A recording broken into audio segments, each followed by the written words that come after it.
नमस्कार, आप देख रहे हैं न्यूज़ एट 5 और आपके साथ मैं हूं शिल्पा। जल्दी अगर आप कोक राजधानी या पेप्सी शताब्दी में सफ़र करें तो हैरान मत होइएगा। दरअसल कमाई बढ़ाने में जुटा रेलवे अब नए रेवेन्यू मॉडल पर काम कर रहा है, जिसे अगर ग्रीन सिग्नल मिला तो हो सकता है कि शताब्दी और राजधानी जैसी ट्रेनों के नाम के आगे विज्ञापन देने वाली कंपनी का नाम जैसे पेप्सी, कोक या पेटीएम जुड़ जाए।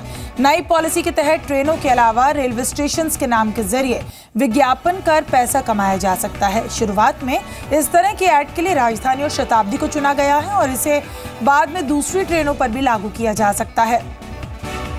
दरअसल रेलवे पर कमाई बढ़ाने का दबाव है और सरकार नहीं चाहती कि फिलहाल रेल किराया बढ़ाया जाए, जिसके चलते रेलवे अब विज्ञापन से होने वाली कमाई पर फोकस कर रहा है। ऐड के जरिए होने वाली कमाई नॉन फेयर रेवेन्यू के तहत आती है और रेलवे का लक्ष्य है कि नॉन फेयर रेवेन्यू के जरिए 2000 करोड़ जुटाए जाएं।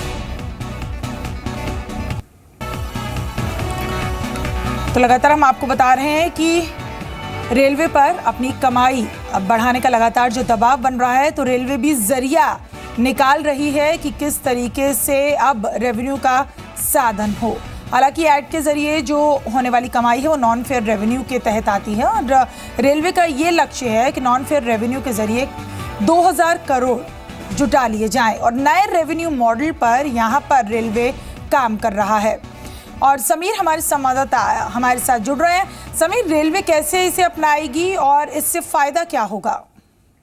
रेलवे अपनी कमाई को बढ़ाने के लिए नए नए रास्तों पे एक कदम बढ़ा रही है और जो नया रास्ता इस वक्त रेलवे विचार कर रहा है वो ये है कि राजधानी शताब्दी जैसे वीआईपी गाड़ियों के नाम के आगे विज्ञापनकर्ता का नाम जोड़ दिया जाए, मीडिया राइट्स विज्ञापनकर्ता को दिए जाए, जिसके जरिए उसकी ब्रांडिंग हो सके और रेलवे अपना खजाना भर सके। और बहुत जल्द आप इस तरीके के नाम सुनने को देखने को मिल सकते हैं, जैसे कि पेटीएम राजधानी, पेटीएम शताब्दी या पेप्सी, कोक। कोई भी विज्ञापनकर्ता ट्रेन के भीतर, ट्रेन के बाहर अपना विज्ञापन लगा सकता है, प्रचार कर सकता है और इसके जरिए रेलवे का तर्क ये है कि उसकी कमाई तो होगी ही, साथ ही रेल किराए में भी बिना कोई फेरबदल किए मुसाफिरों की जेब पर कोई अतिरिक्त असर डाले बिना रेलवे अपनी कमाई को बढ़ा सकती है।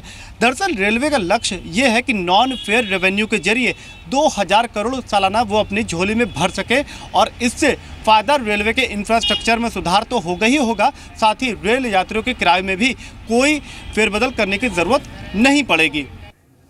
जी बहुत शुक्रिया समीर, इस तमाम बातचीत के लिए आपका।